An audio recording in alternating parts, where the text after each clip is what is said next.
ಇದು ತುಂಬ ರುಚಿಯಾದ ಹಲಸಿನಕಾಯಿ ಕಾವಲಿ ಫ್ರೈ ಅಥವಾ ಪೋಡಿ ಅಂತಲೂ ಕರೀತಾರೆ.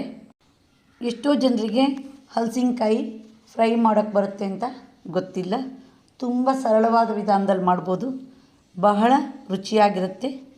ಈಗ ಹಲಸಿನಕಾಯಿ ಫ್ರೈ ರೆಸಿಪಿ ನೋಡ್ತಾ ಹೋಗೋಣ ಬನ್ನಿ.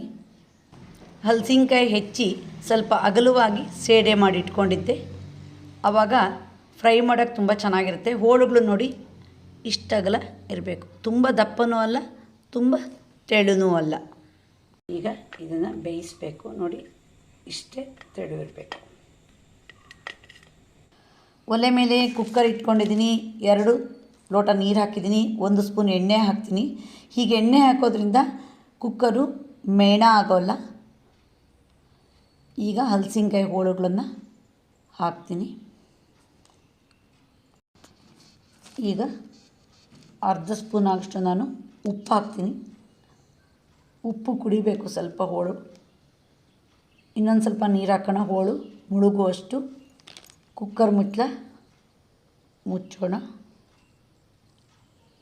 ವೆಯ್ಟ್ ಹಾಕಿ 2 ವಿಷಲ್ ಕೂಗಿಸೋಣ. ಈಗ ಹೋಳುಗಳು ಬೆಂದಿದೆ. ಇದನ್ನು ನೀರು ಬಸಿ ಹಾಕಬೇಕು.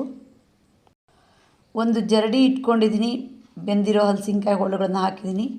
ನೀರು ಬಸ್ತಿದೆ. ಈಗ ಒಂದು ತಟ್ಟೆಯಲ್ಲಿ ಹರಡಿ ಇಟ್ಕೊಂಡಿದ್ದೀನಿ, ಸ್ವಲ್ಪ ಬಿಸಿ ಆರಲಿ. ಫ್ರೈ ಮಾಡಬೇಕಾದ್ರೆ ಒಂದು ಮಿಕ್ಸ್ಚರ್ ರೆಡಿ ಮಾಡಬೇಕು. ನಾನಿಲ್ಲಿ ಅಚ್ಚ ಖಾರದ ಪುಡಿ ಇಟ್ಕೊಂಡಿದ್ದೀನಿ, ಉಪ್ಪಿದೆ, ಅರಿಶಿನ ಇದೆ, 1/4 ಸ್ಪೂನು ಇಂಗು ಪುಡಿ ಮಾಡಿ ಇಟ್ಕೊಂಡಿದ್ದೀನಿ. ಪೇಣಿ ರವೆ ನಾನು 2 ಸ್ಪೂನ್ ಹಾಕಿದ್ದೀನಿ. ಈಗ ಎಲ್ಲವನ್ನು ಒಟ್ಟಿಗೆ ಸೇರಿಸಿ ಚೆನ್ನಾಗಿ ಮಿಕ್ಸ್ ಮಾಡೋಣ. ಒಲೆ ಮೇಲೆ ಕಬ್ಬಣದ ಕಾವಲಿ ಇಟ್ಕೊಂಡಿದ್ದೀನಿ, ಎಣ್ಣೆ ಹಚ್ಚಿದ್ದೀನಿ. ಸ್ವಲ್ಪ ಚೆನ್ನಾಗಿ ಕಾವಲಿ ಬಿಸಿ ಆಗಬೇಕು. ಈಗ ನೋಡಿ ಫ್ರೈಗೆ ಹೀಗೆ ಒಂದು ಸರಿ ಬೇಯಿಸ್ಕೊಂಡಾಗ ನೋಡಿ ಇದು ನೀರು ಆರಿದರೆ ಕ್ಲೀನಾಗಿ ಅಂಟುತ್ತೆ. ಈಗ ನಾನು 2 ಸೈಡು ಇಡ್ತಾ ಬರ್ತೀನಿ. ಮೊದಲು ಸುತ್ತಲೂ ಇಡ್ತಾ ಬರಬೇಕು.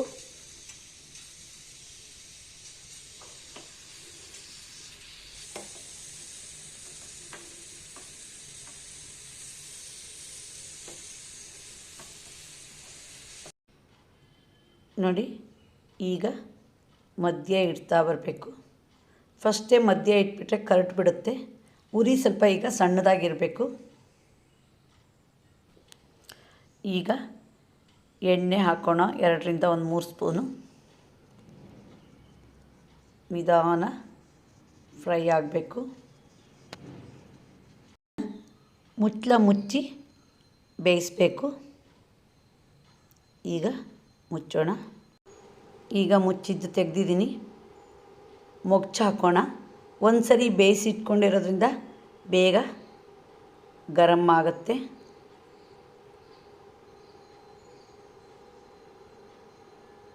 ಈಗ ಮುಚ್ಚಿದ ಮೇಲೆ 2 ಸ್ಪೂನಷ್ಟು ಎಣ್ಣೆ ಹಾಕೋಣ. ಸ್ವಲ್ಪ ನಿಧಾನವಾಗಿ ಫ್ರೈ ಆಗಲಿ. ನೋಡಿ ಫ್ರೈ ಆಗ್ತಾ ಬಂತು. ನೋಡಿ ಈ ಸೌಂಡ್ ಬರಬೇಕು. ಬಿಸಿ ಬಿಸಿ ತಿನ್ನೋಕ್ಕಂತೂ ತುಂಬ ಟೇಸ್ಟ್ ಇರುತ್ತೆ. ಊಟಕ್ಕೆ ನಂಚ್ಕೊಳ್ಳೋಕ್ಕೆ ಬಹಳ ಚೆನ್ನಾಗಾಗುತ್ತೆ. ಈಗ ಗ್ಯಾಸ್ ಆಫ್ ಮಾಡೋಣ.